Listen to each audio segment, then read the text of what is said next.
Mon coup fétiche.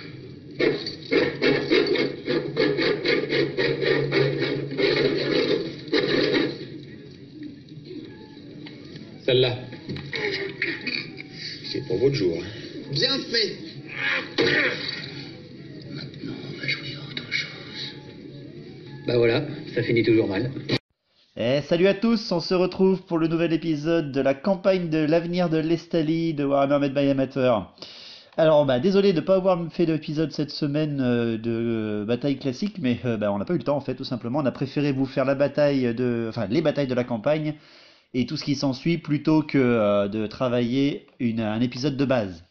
Donc je vais vous présenter et on est parti pour la bataille de l'automne, la phase de jeu de l'automne de la campagne de l'Estali. Alors je vous rappelle les règles de l'automne, hein, on est toujours dans le classique, hein, mais les jets de sorts des cieux et du métal ont une valeur de plus hein, directement dès que vous les lancez. Enfin, ils ont un bonus de plus hein, dès que vous les lancez, voilà tout simplement, hein, pour donner un petit peu de plus de peps. Il y a toujours par contre là un seul tour et non pas deux comme l'été. On reste dans une phase comme celle du printemps, en tout cas en termes de règles.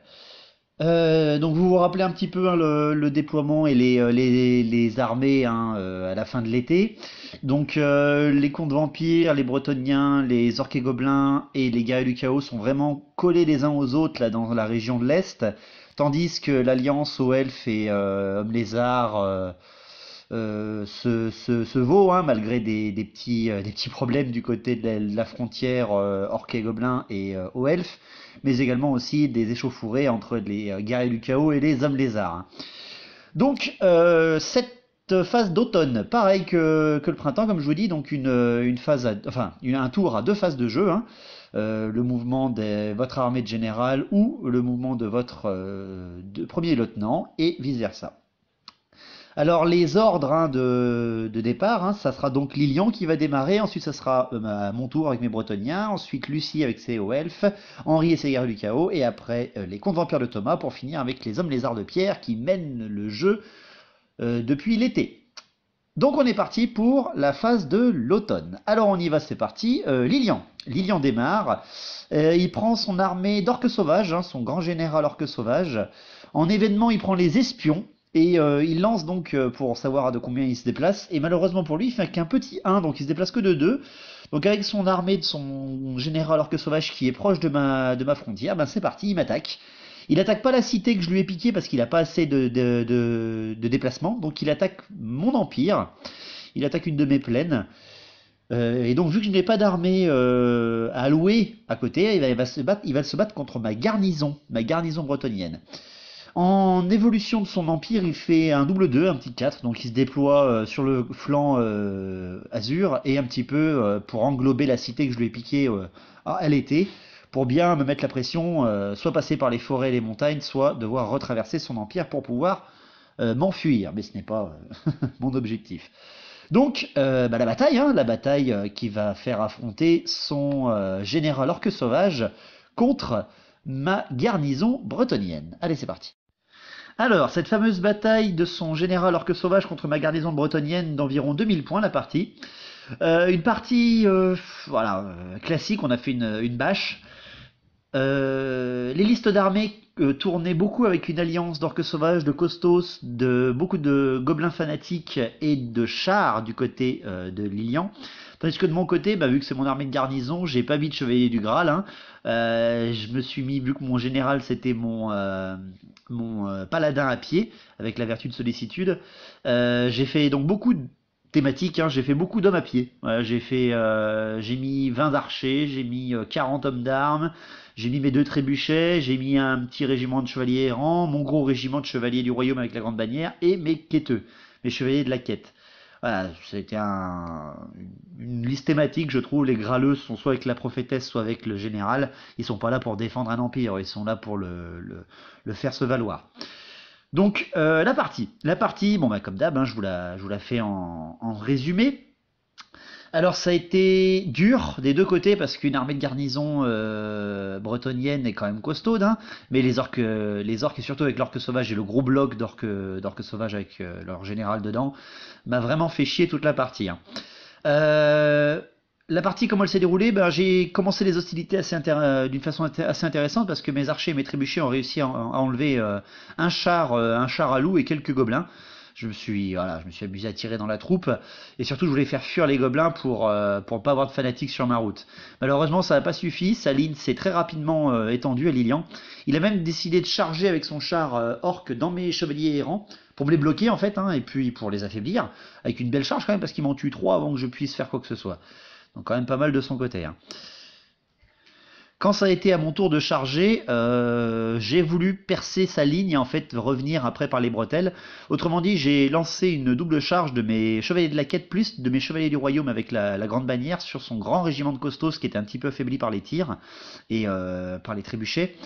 Et j'ai d'abord lancé mes quêteux donc sur le chemin et c'est là qu'il m'a lancé les 3 fanatiques qui étaient enfin les orques costauds étaient flanqués des gobelins de la nuit qui donc ont envoyé leurs 3 fanatiques sur le chemin qui a été vraiment parfait, pile poil sur le chemin de mes chevaliers de la quête. Et 3 fanatiques dans la tronche de 10 chevaliers de la quête, je n'ai eu aucune chance. Mes chevaliers de la quête sont tous morts dans la charge. Voilà, ils ont roulé sur tous les gobelins de la nuit. Hein. Il y en a un qui m'en a tué 4, l'autre qui m'en a tué 5, et le dernier qui m'a tué mon dernier chef en le traversant. Donc vu que les chevaliers de la quête sont immunisés psycho, j'ai traversé sans panique, mais je me suis entièrement tué avant. Ce qui fait qu'après, par le sacrifice de mes chevaliers de la quête, donc là j'avais presque 300 points qui avaient sauté d'un coup, mes chevaliers du royaume avec la grande bannière ont pu charger les costauds sans aucun problème, et full surtout de leur côté. Malheureusement, il avait les gobelins et la Ragnarok en flanc, là ça m'a... Voilà, déjà là ça donnait le ton à la partie. De plus, mes chevaliers errants, voyant qu'ils avaient perdu un tiers de leur troupe face au char orc et qu'ils lui avaient quasiment rien fait en retour, j'envoie mes hommes d'armes avec mon général sur le flanc du char hein, pour le tomber, pour rétablir un peu les choses. Ça me fait me devenir cible avec mon gros régiment d'hommes d'armes au prochain tour avec les orques sauvages, mais bon, j'avais pas vraiment le choix. Hein. Donc là, je réussis avec ma magie à passer des sorts de la bête hein, pour booster un peu mes chevaliers du royaume qui arrivent à enlever presque un tiers des costauds, mais malheureusement sans vraiment gagner. Et derrière, après, les hommes d'armes, bien sûr, avec le paladin et les chevaliers errants qui se réveillent, arrivent à tuer le char. Je reforme mes hommes d'armes pour recevoir après les orques sauvages hein, qui vont m'arriver en pleine tronche. Donc le tour 3 a été terrible parce que ça a été le moment des charges combinées des orques. La Ragnarok me charge de front, mes chevaliers du royaume, les gobelins de la nuit chargent de flanc, le char orc restant sur l'autre côté charge les archers avec la petite magicienne. Je tire en riposte, mais bien sûr, rien n'y fait avec l'endurance de 5. Le gros bloc d'orques sauvages charge à travers les hommes d'armes, charge les hommes d'armes, hein, là où il y a mon général. Et les archers gobelins de la nuit, alors le petit char étant tué, enfin le char orc ayant été tué, ils avancent à 8 pas en fait et ils arrivent à 8 pas des chevaliers errants, ce qui fait qu'ils libèrent les fanatiques dessus. Et là aussi, 3 fanatiques qui sautent depuis les archers et ça me bousille tous mes chevaliers errants. Il m'en restait plus que 6 en même temps. Hein. Il y en a 2 qui traversent et un qui reste devant, enfin parfait pour le joueur orc et gobelin. Lilian était très content. La phase de combat. Bon, est-elle bien nécessaire? Les archers contre le char orc qui se font rouler dessus, bien entendu. Hein. Mes chevaliers errants, mes chevaliers du royaume avec la grande bannière et leur magicienne qui se font prendre par 3 unités orc et gobelines, tiennent du mieux qu'ils peuvent, mais c'est les charges de flanc et les bonus d'indomptabilité, enfin les bonus de rang qui me font perdre. Je perds le combat et je m'enfuis, je suis rattrapé par la Ragnarok. Et la grande bataille de mes hommes d'armes contre les orques sauvages, qui a duré 2 tours. Les orques sauvages m'ont explosé 2 tiers de mon régiment en un seul tour. Moi en enlevant que 8, pas plus. Donc derrière, malgré la ténacité, ayant perdu ma grande bannière, les orques sauvages me passent à travers et toute ma ligne s'effondre. Hein, ce qui fait que en une bataille d'à peine 1h30, alors qu'elle faisait un peu plus de 2000 points, toute ma ligne bretonnienne s'écroule et les orques me ravagent ma garnison. À la fin de la partie, il me restait même plus mes 2 trébuchets qui se sont fait rouler dessus par la Ragnarok et les orques sauvages. Il me restait que 10 archers à la fin de la partie. Hein. Donc c'est une victoire incontestée sur ma garnison bretonnienne de Lilian avec ses orques sauvages. Bien joué de la part de Lilian, il empoche ce territoire. Alors, ça a été mon tour. Et j'ai choisi d'utiliser l'armée de ma prophétesse, hein, qui venait de se prendre une trahison par le nécromancien. Je démarrais d'une plaine, donc j'avais un beau bonus de départ et je suis un beau 6, ce qui fait que grâce à ma chance et avec le choix d'événements face à face, j'arrive avec ma prophétesse à traverser toute la chaîne de montagne en fait et à venir attaquer ce foutu nécromancien qui m'a trahi, là, ce nécromancien de Thomas. Surtout que je viens de me prendre une autre déculottée par les orques et gobelins, là je suis vraiment pas content. Donc j'envoie ma prophétesse au combat. À travers les montagnes en plus, hein, elle fait un très beau jet. En développement, eh bien, en développement, je fais un petit 4. Non, je fais pas un 4, je fais un 7, pardon. Je fais un 7, donc ce qui fait que je développe mon armée dans les montagnes. Et aussi, je contourne un petit peu et je bloque l'expansion des orques et gobelins sur mon flanc ouest. Alors, je vais vous raconter la bataille hein, qui s'est passée entre la prophétesse vengeresse et le nécromancien Oni. Alors cette bataille, elle s'est déroulée d'une façon assez intéressante et surtout on a démarré avec un petit coup bas, je vais pas vous mentir. En fait, j'ai demandé à Lucie, en pourparlers secret, de faire, enfin pas de faire, mais on va dire une sorte de pacte, un pacte qui me devait d'occuper les orques sauvages en fait sur mon flanc. Et en échange, elle me donne les revenus de sa mine, voilà, pour ma première phase de partie. Et elle a accepté ce principe. Donc ayant jeté mon jet de mine pour cette partie, parce que je voulais vraiment écraser Thomas avec son traître de nécromancien, j'ai réussi à obtenir 300 points bonus pour ma partie. Donc voilà, je me suis pas fait chier, hein, j'ai directement pris un rouleau compresseur bretonien. Ma prophétesse est accompagnée de quasiment tout le monde. Hein. J'ai pris mes chevaliers du Graal, mes chevaliers de la quête, mes 40 hommes d'armes, mes 2 régiments mon régiment de chevaliers du royaume, mon régiment de chevaliers errants, 2 trébuchets et des archers avec attaque enflammée. Voilà. Et en face, il avait qu'une quarantaine de ghouls, 40 gars et squelettes, une dizaine de loups funestes, ses chevaliers noirs et sa machine mortis. Il avait beaucoup de banshees par contre. Hein. Donc ça a été hyper violent en tout cas. La partie, comment elle s'est déroulée? Donc la partie, on va dire, j'ai fait une tactique de patience véritablement, mais j'ai eu de la chance parce que ma prophétesse, en prenant le domaine de la vie, a eu les êtres du dessous. Elle a eu la vigueur de printemps, elle a eu les racines de la vigne, et elle avait eu l'éveil du bois, ce qui fait que j'avais quand même quelques petites attaques magiques, parce qu'il avait beaucoup de banshees en face, hein, il avait pris toute la chorale. Donc j'ai vraiment contré la magie vampirique pendant quasiment toute la partie. Il a pu ne passer que 2 Néek. Donc déjà là, ça bloque beaucoup. De plus, Thomas a fait une erreur. Il a avancé ses loups funestes un petit peu comme de la cavalerie légère en éventail, sans penser qu'en face mes Bretoniens n'attendaient que ça. Donc oui, c'était dès le tour 1. Hein. Dès le tour 1, j'ai envoyé mes chevaliers de la quête et mes graleux sur ces loups funestes et mes chevaliers du royaume qui ont réussi leurs 3 charges. Donc ça a été vraiment parfait. Une très belle charge qui, bien sûr, là, il n'a fait aucun problème. La magie de l'être du dessous, les trébuchets et les archers sur un régiment de ghouls a arraché le régiment de ghouls en une seule phase de tir. Ça, c'était magique. Et en plus, les loups funestes sont fait bien sûr rouler dessus, ce qui fait que en ayant utilisé les règles de charge irrésistibles, hein, vu que là j'ai vraiment roulé sur les loups funestes et ils ne sont pas morts à l'instabilité, j'ai pu envoyer mes chevaliers du Graal sur le régiment de ghouls derrière, et mes chevaliers errants et mes chevaliers de la quête sur le gros régiment du général avec les guerriers squelettes et la Banshee. Donc j'étais hyper content, super belle percée dès le tour 2. Thomas a eu une pression énorme, mais vraiment terrible à cette phase de jeu. Dès le tour 2, il a décidé de faire des charges en contre, hein, en riposte. Il a envoyé ses chevaliers noirs, bien sûr, sur le flanc de mes graleux, hein, bien évidemment. Mais derrière, il a envoyé sa machine mortis sur mes chevaliers errants et a loupé sa charge. Ce qui fait que ça me faisait un tremplin parfait. Les hommes d'armes de flanc, les chevaliers errants de front. Enfin, vraiment, le paradis. Il a payé sa traîtrise. J'étais content.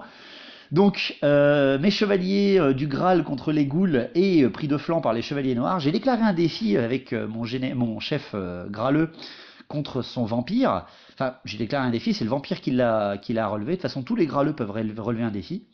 Et en fait, même pas réussi à tuer mon Graleux du début, ce qui fait que les chevaliers noirs après n'ont tué que 2 chevaliers du Graal et les ghouls n'ont rien fait. Et moi derrière, avec toutes les attaques en plus en bonus de charge, j'ai dégommé 15 ghouls et la moitié des chevaliers noirs à l'instabilité et aux pertes. Donc en perdant que 2 des miens, j'étais content. Du côté des guerriers squelettes avec les quêteux et les chevaliers du royaume, j'ai une perte dans chacun de mes régiments, mais derrière j'arrache avec l'instabilité. Je dois arracher 32 squelettes, je crois. C'est c'est magnifique. Donc je passe à travers complètement son armée. Hein. En riposte derrière, à mon tour 3, j'envoie les chevaliers errants de front sur la machine Mortis et mes hommes d'armes de flanc. Ma prophétesse arrive à tuer la Banshee isolée hein, qui avait survécu au tir avec un petit éveil du bois qui l'a arraché. Et sans aucune surprise, hein, j'explose avec un très beau corps à corps et surtout avec les raids de bonus de rang et de charge de flanc, la machine Mortis hein, qui ne fait pas le poids malgré des cris de Banshee qui me tuent 5 hommes d'armes. Mais derrière, voilà, les chevaliers de la quête et les chevaliers du royaume arrachent le général en une seule phase de round supplémentaire et les graleux réussissent à survivre. Sans perte quasiment parce qu'ils voilà, ils avaient un petit sort assez intéressant du bouclier de ronce avec la petite magicienne avec le domaine d'avis qui était dans leur régiment. Donc ça a très très bien tenu, ils ont tenu très bien face aux chevaliers noirs et ils les ont d'ailleurs popés à l'instabilité avec leurs vampires. Ce qui fait que à la fin du combat, il n'y avait plus de vampires et de contre-vampires même sur toute la table. Les loups funestes écrasés, les chevaliers noirs morts à l'instabilité, les guerriers squelettes roulés par les chevaliers de la quête et les chevaliers du royaume, et la machine Mortis implosant face aux hommes d'armes et aux chevaliers errants, sans aucune perte du côté des chevaliers errants. Donc une victoire sans équivoque. Bon certes, hein, j'ai attaqué avec 300 points de plus, mais c'était parce que je voulais punir Thomas de m'avoir trahi de cette immonde façon. Donc avec une très belle annihilation et une belle vengeance de ma prophétesse, j'ai renvoyé le nécromancien de Thomas de l'autre côté de son empire, hein, dans sa capitale tout simplement, pour le punir de son geste odieux. Ensuite vient le tour de Lucie. Alors Lucie, en utilisant l'événement Alliance avec les hommes lézards, on avait gardé notre alliance secrète jusqu'au moment où j'ai attaqué Thomas, et là elle change pas de camp, mais elle conserve son alliance avec Pierre et ses hommes lézards. Donc avec un beau jet en plus de déplacement qui fait un beau 7, et en prenant son armée de son prince, elle traverse les montagnes. En fait elle décide de ne pas passer par la plaine et de s'approcher du territoire de Henri et de ses guerriers du chaos, vu qu'il a ses 2 armées dans la cité qu'il a prise là. Voilà, elle veut l'obliger à l'attaquer, j'ai l'impression, elle veut essayer voilà, de le piéger. De plus, elle fait un super beau jet de développement, et avec un 11, et pour éviter de trop partir devant tout le monde, elle est sport, et elle se développe dans les forêts qui lui coûtent 2 fois plus de points pour se développer. Donc, belle expansion en tout cas de la part de Lucie. Henri, choisissant bien sûr l'événement des tourelles sur la plage et l'armée de son prince démon, jette et fait un petit 3 hein, en déplacement, donc il décide d'attaquer. Il attaque... non, il prend pas son prince démon, il prend son grand général, pardon. Il décide d'attaquer justement Lucie avec son prince dans les montagnes hein, pour... on va dire bouter un petit peu cette menace aux elfes proche de son territoire. Henri il jette ses dés d'expansion et nous fait un double 6, donc parfait pour lui, il se développe à 12 points, tout l'ouest et le sud de sa position se développe, et son empire devient vraiment imposant. Très bien rattrapé, sachant qu'au premier tour c'était lui le plus petit, hein, donc bien joué de la part d'Henri. Donc on va voir ce que ça donne, cette fameuse bataille entre les guerriers du chaos commandés par leur grand seigneur de guerre, face au grand prince monté sur Griffon de Lucie. Alors, cette fameuse bataille à 2000 points de prince aux elfes contre grand seigneur du chaos, guerrier du chaos. Alors, utilisant là encore une fois une ligne assez peu nombreuse en rang, hein, parce qu'elle n'avait que 2 régiments d'infanterie imposants, hein, les lions blancs et les gardes maritimes. Elle a utilisé bien sûr ses chars et ses cavaleries légères ou moyennes pour menacer un petit peu les guerriers du chaos de Henri, hein, la petite Lucie. Mais derrière, Henri avait pris une armée vraiment offensive avec ses 3 chars, les dragons ogres, le gros bloc de guerriers du chaos. Et elle n'a pas pris de cavalerie légère, elle a pris le gros bloc de chevaliers du chaos avec l'hôtel. Donc vraiment une armée très offensive qui était capable de supporter des déluges de tirs et de magie pour arriver au corps à corps, hein. Donc, utilisant la mobilité de ses patrouilleurs aériens, Lucie passe très rapidement derrière la ligne de Henry, hein, et vient menacer un petit peu ses chars et ses unités avec sa cavalerie. C'est elle vraiment qui avance, hein, elle décide de mettre la pression, et son infanterie.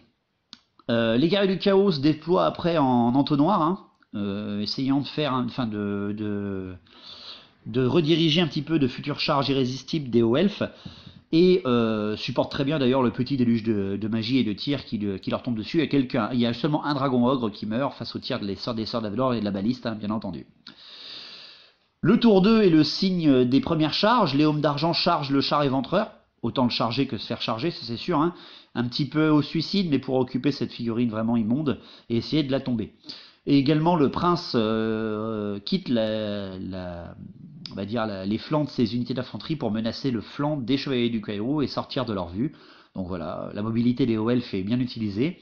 Les tirs des sorts d'Avelorn et la magie arrivent à décalquer un char du chaos, donc bien joué de la part de Lucie. Elle enlève déjà une bonne menace sur ses hauts elfes.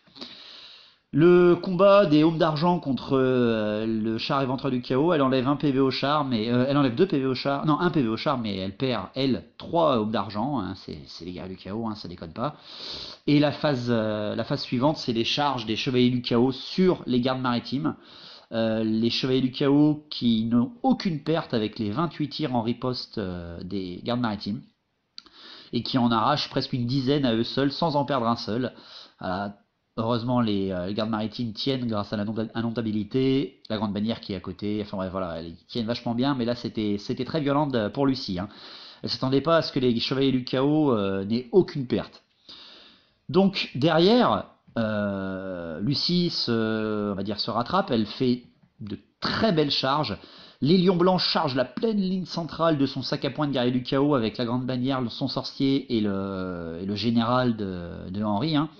Et de plus, elle charge de front avec le Tyrannoc et par derrière avec son prince sur les chevaliers du chaos pour aller aider les gardes maritimes. Très belle mise en place de Lucie là, hein. Une belle tenaille, bien orchestrée. Par contre, ces hommes d'argent meurent au combat, hein, bien sûr, contre le char éventreur juste après. Sa magie est presque inefficace, elle n'arrive même pas à enlever un PV sur les dragons ogres. Et ses tirs après, eux, se perdent un petit peu dans la nature. Et surtout se cassent les pointes d'acier et magiques sur le char éventreur qu'ils n'arrivent pas à tomber, hein. Le corps à corps suivant, les gardes maritimes perdent encore presque un quart des leurs. Les lions blancs perdent là aussi un quart des leurs contre les guerriers du chaos en tuant que 4. Là, à ce coup-là, Lucie n'était pas en forme avec ses lions blancs. Les guerriers du chaos étaient extrêmement en forme par contre, en comparaison. Le tour suivant a vu la charge combinée des dragons ogres et de l'hôtel du chaos sur le corps à corps des lions blancs avec les guerriers du chaos. Là c'est pas pareil parce qu'elle empoche quand même pas mal de points et derrière les guerriers du chaos n'ont pas été assez affaiblis par les lions blancs. Le char de Tyrannoc meurt, hein, contre les chevaliers du chaos. Les chevaliers du chaos arrachent encore bien 5 gardes maritimes et n'ont que 3 pertes, hein, par rapport à la charge du prince, du Tyrannoc et les combats des gardes maritimes. Donc c'est très violent et compliqué. Jusqu'à ce qu'au tour 4 ça craque, les gardes maritimes ne sont plus que 3 et s'enfuient du champ de bataille. Les chevaliers du chaos se retournent pour être face au prince, hein, le prince qui lui n'a quasiment aucune perte. Son griffon n'a qu'un PV de moins. Le char éventreur se rapproche des patrouilleurs aériens pour essayer de chasser cette épine dans le pied dans la ligne du chaos. Et le centre ne tombe pas, hein, le centre continue. Les lions blancs sont plus presque une vingtaine, à peine une vingtaine, contre une vingtaine de guerriers du chaos. Ils ont arraché un autre dragon ogre et enlevé 2 PV à l'hôtel. Mais ils tiennent bon, hein, mais c'est très compliqué. Là, Lucie a commencé à stresser. Henry était également très dans la partie. Ça a été très disputé, hein, vraiment ça a été magnifique. Et au tour 4, c'est le moment du drame. Les lions blancs sont exterminés par une super belle phase de corps à corps, hein, là il n'y a rien à dire. Je crois qu'elle a loupé que 2 attaques, il a loupé que 2 attaques Henry. Lucie arrive à emporter avec elle quand même les dragons ogres et la ligne de fond, un tiers on va dire, un quart des guerriers du chaos avec elle, et la moitié des PV de l'hôtel, hein. Elle s'est vachement bien défendue quand même contre 3 unités avec une seule. C'est pas des maîtres des épées d'OF, hein, les mecs ils frappent pas ils frappent pas beaucoup, ils frappent très fort mais ils frappent pas beaucoup. Donc là les lions blancs sont tous morts, ils ne sont pas enfuis, hein, ils sont tous morts au combat. Très belle phase de jeu de Henri. Le prince perd son griffon également à ce moment-là, ce qui fait qu'il se retrouve tout seul contre 5 chevaliers du chaos. Et là, même si vous êtes un prince elfique, ça ne suffit pas à survivre. Et il se fait buter, hein, il s'enfuit, il se fait rattraper. Et se fait d'ailleurs massacrer par les chevaliers du chaos. Ne survit que les patrouilleurs illériens et la baliste. Hein. Les patrouilleurs illériens, avec une super belle phase de magie, arrachent le char éventreur et se promènent après sur le reste de la table. Et la baliste arrive à tirer encore un peu l'hôtel, mais à ne pas réussir à l'achever. Ce qui fait que la bataille se termine sur une belle victoire de Henri, qui a parfaitement explosé le prince elfique de Lucie avec une belle attaque, hein, très violent, hein, vraiment très très très sanglant la partie. On a adoré la regarder, on se disait qui va craquer en premier, et quasiment personne n'a craqué, à part le prince elfique en perdant sa garde de lion blanc a préféré s'enfuir et malheureusement a été rattrapé par les chevaliers. Donc voilà pour cette partie, ça a été une très très belle victoire de Henri. Donc Henri ayant réussi son attaque, Lucie renvoie son prince dans la cité fortifiée qui est justement au sud de sa position. Et on enchaîne avec le tour de Thomas. Alors le tour de Thomas, ayant compris la trahison qu'il vient de faire, il prend justement son nécromancien et avec un beau jet de déplacement de 6, se redirige encore une fois, comme vous le voyez, dans la chaîne de montagne vers mon empire. Donc je sais pas vraiment ce qu'il veut là Thomas, là il m'a vraiment déclaré la guerre. Là ça m'énerve, vraiment là ça y met la pression. De plus en développement il nous fait un beau 11, ce qui fait que là aussi hein, il se développe du côté montagnard de l'Est et dans les forêts de sur-sud. Donc il y a des très très beaux jets d'expansion de territoire là dans le premier tour de l'automne. Les joueurs étaient en forme. Pour terminer, Pierre avec son armée d'hommes lézards commandée par son grand prêtre mage Slann, retourne avec un beau set sur la tour de sorcier qu'il revendique depuis le début de la partie, depuis même le début de la campagne, avec un beau set de déplacement. Et en expansion de territoire, il nous fait un beau 9 et se développe à l'est et au sud de sa position. Voilà, vraiment pour mettre le ton, hein, et veut bien rester on va dire dans le top 1 ou au moins dans le top 2. Donc voilà pour la fin de la première phase de jeu de l'automne. Donc déjà... belle partie, hein, ça commence sec, 3 parties jouées en une seule phase. On était content d'avoir préféré faire l'automne qu'une partie classique de Warhammer. Donc l'ordre suivant est très simple, hein, ce sera toujours Lilian, ensuite moi, Lucie, Thomas qui a perdu sa place numéro 2, Pierre qui est revenu là aussi en place numéro 2 et non pas en place numéro 1, et Henri qui terminera après avec le plus grand empire, la dernière phase de jeu de l'automne. Donc bah écoutez, on est parti pour la phase suivante de l'automne. Alors la phase suivante de l'automne, Lilian recommence et en prenant l'événement face à face, choisit donc son armée de son grand général orque noir, et avec un super beau déplacement de 7, il attaque la cité fortifiée elfique de Lucie. En nous surprenant tous, hein, il contourne la ligne et tout, super bien joué, et il attaque la cité fortifiée de Lucie, et avec la règle de l'événement de face à face, il déclare un défi non refusable au prince elfique de Lucie, avec son grand général orque noir, autrement dit le rouleau compresseur. Donc ça va être un beau duel pour le contrôle de la cité fortifiée, hein. Très très très bien joué de la part de Lilian, monsieur se réveille et s'énerve.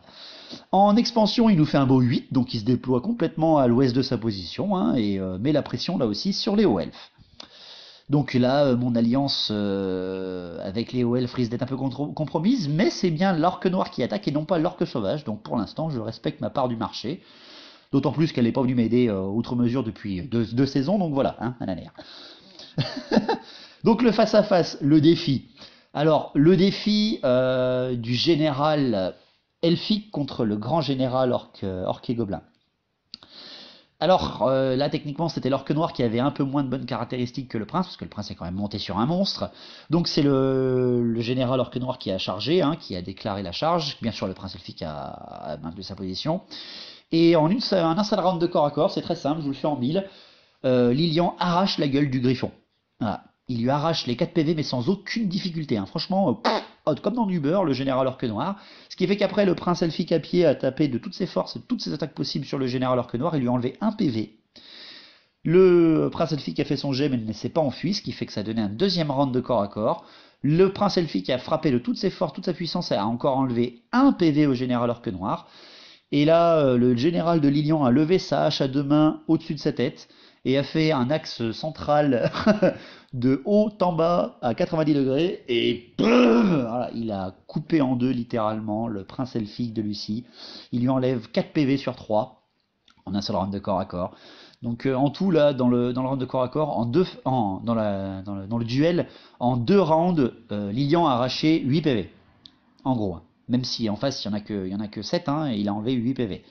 Donc l'armée du prince elfique, voyant leur général se faire éliminer sans sommation, décide de quitter la ville et de la laisser aux mains des orques et gobelins, avec un super beau défi de l'automne à la porte de la cité. Et c'est ainsi que Lucie perd sa cité fortifiée. Là par contre ça fait mal. Et que Lilian en obtient une grâce à son très beau duel. Donc ensuite vient mon tour et je prends donc l'événement Alliance et je m'allie justement avec Léo Elf, bien sûr. Et je redemande encore une fois grâce à l'Alliance le contenu de ses mines. Et elle refuse par contre ce coup la Lucie, elle fait ah non pas tout le temps, elle n'a pas pu l'utiliser à ce tour-là, elle décide de ne pas me le laisser. Bon voilà, qui ne demande rien finit tout seul de toute façon. Donc après, je prends l'armée de mon général du Graal, hein, et il démarre depuis une plaine, vu qu'il est dans une cité, et j'ai un beau +3 et je fais un 5, 6, 7, 8, un très beau 8, et avec seulement 2 petites montagnes à traverser, ben j'arrive de l'autre côté, du côté justement de Thomas, hein, pour lui mettre un petit peu grave la pression, et avec mon grand général du Graal en plus, donc je suis en très bonne position pour après attaquer son empire. De plus, en développement, je fais un beau 5, c'est pas grand chose, mais c'est toujours ça, donc je développe et contrôle complètement la cité et ma ligne qui englobe un petit peu ces orques sur mon flanc ouest. Le tour de Lucie, qui elle prend les espions, prend son armée de son maître du savoir de OF, et là malheureusement elle loupe, elle fait seulement un 1, donc en jet de déplacement elle fait 2. Elle peut même pas attaquer les orques et gobelins et stack devant l'empire de Lilian. Donc on sent que l'hiver va être violent entre ces deux races, là ça va être très très très sanglant. Et en développement, Lucie fait un 6, donc elle se développe sur l'ouest et un petit peu sur le nord-ouest. Non, sur l'est et le nord-ouest. Voilà, elle développe bien son armée, c'est bien choisi de sa part. Thomas avec ses contes vampires, il prend donc l'événement Tourelle sur la plage, et il prend bien sûr l'armée de sa vampire. Et avec un 5, il attaque mon général du Graal. Voilà, c'est fini. Voilà, les contes vampires ont d'abord commencé à demander l'alliance avec les Bretoniens pour finir par nous attaquer complètement. C'est la guerre. Les Stali résonnent des corps à corps, des Bretoniens valeureux et des contes vampires fourbes. Et utilisant le revenu de ses mines, elle utilise 250 points de victoire supplémentaires pour la partie à venir avec son compte vampire. Aïe aïe aïe. En développement, Thomas fait un 6, donc il prend le contrôle des 3 hexagones de forêt qui est au-dessus de sa position. Voilà, pour que ce soit plus joli. Et je vais donc vous parler de cette fameuse bataille avec 250 points d'avantage des contes vampires contre les Bretoniens. Alors, la fameuse bataille du grand général bretonien contre le grand général comte vampire. De mon côté, j'ai pris quasiment tous mes chevaliers, enfin j'ai pris tous mes chevaliers et très peu d'hommes à pied. Hein. J'ai pris tous mes chevaliers errants, tous mes chevaliers du royaume, tous mes chevaliers de la quête, tous mes chevaliers du Graal. J'ai pris mes 2 trébuchets et mes 40 hommes d'armes, voilà, parce que je voulais vraiment me baser sur la chevalerie. Et en face, Thomas a utilisé bien sûr ses 250 points d'une façon très intelligente. Il a basé ses troupes sur des ghouls et des guerriers squelettes et surtout son armée sur une alliance d'unités d'élite très, très méchante avec le général. La grande générale vampirique dans les gardes des cryptes et le second vampire monté avec les chevaliers noirs et l'épée qui annule les sauvegardes d'armure. Donc là ça a été rien qu'à voir ça j'étais extrêmement stressé. La partie s'est déroulée en bâche là aussi, hein. Il a également pris des éthérés et les a très bien placés très loin de mes chevaliers du Graal. Il a pas refait l'erreur du fléau de Montfort, hein, de Medbay amateur. Donc la partie, comment elle s'est déroulée, j'ai voulu faire la même tactique, hein, j'ai voulu bloquer un petit peu, enfin attendre pendant au moins un tour pour voir ce qui s'en suivait, mais c'était sans compter sur les avant-gardes des émissaires d'outre-tombe. Ce qui fait que dès mon tour 1, j'ai chargé avec mes quêteux sur les les émissaires d'outre-tombe pour les tomber à l'instabilité, hein, et j'ai avancé mon armée. Je sais pas pourquoi encore maintenant, je sais pas pourquoi j'ai fait ça. J'ai avancé mon armée pour essayer de menacer ces contes vampires. Enfin voilà, ils avaient avancé trop vite avec ces émissaires, je m'attendais pas à ça, dès le tour 1, donc j'ai avancé, j'ai fait l'erreur d'avancer. Mes chevaliers de la quête, en plus, ont perdu 4 des leurs dans leur charge, parce qu'il faut pas oublier que les émissaires d'outre-tombe et les chevaliers de la quête frappent en même temps, sauf que les chevaliers de la quête ne peuvent rien faire contre des émissaires d'outre-tombe, donc j'ai perdu 4 chevaliers de la quête, ce qui fait que j'ai perdu tous mes bonus fixes. J'étais hyper déçu. Derrière, après, dès le tour 2, Thomas n'a pas chargé. Il n'a pas chargé, il a vraiment attendu et a formé une parfaite ligne, hein, comme vous le voyez, autour de l'obélisque au elfe de la table, qui lui donnait en plus des bonus de canalisation.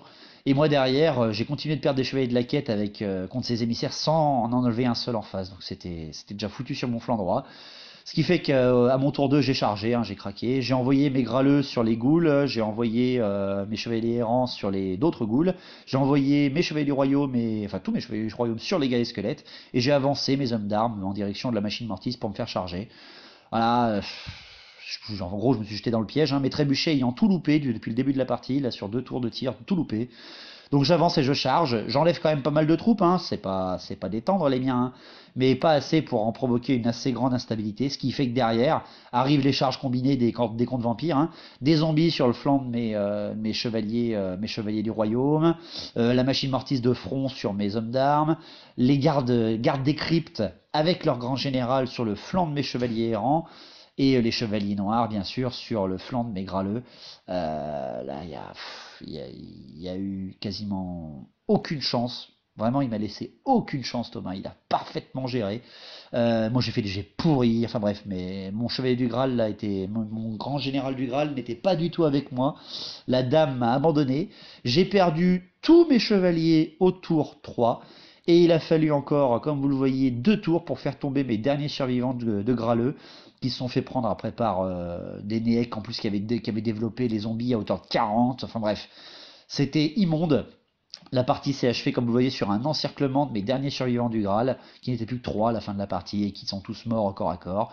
Les émissaires d'outre-tombe ayant passé sur les chevaliers de la quête et tué tous mes trébuchets, je n'avais aucune chance. Ça a été immonde et très rapide comme partie, là aussi encore, hein, une partie 2000-2250 là pour à peine 2 heures de jeu.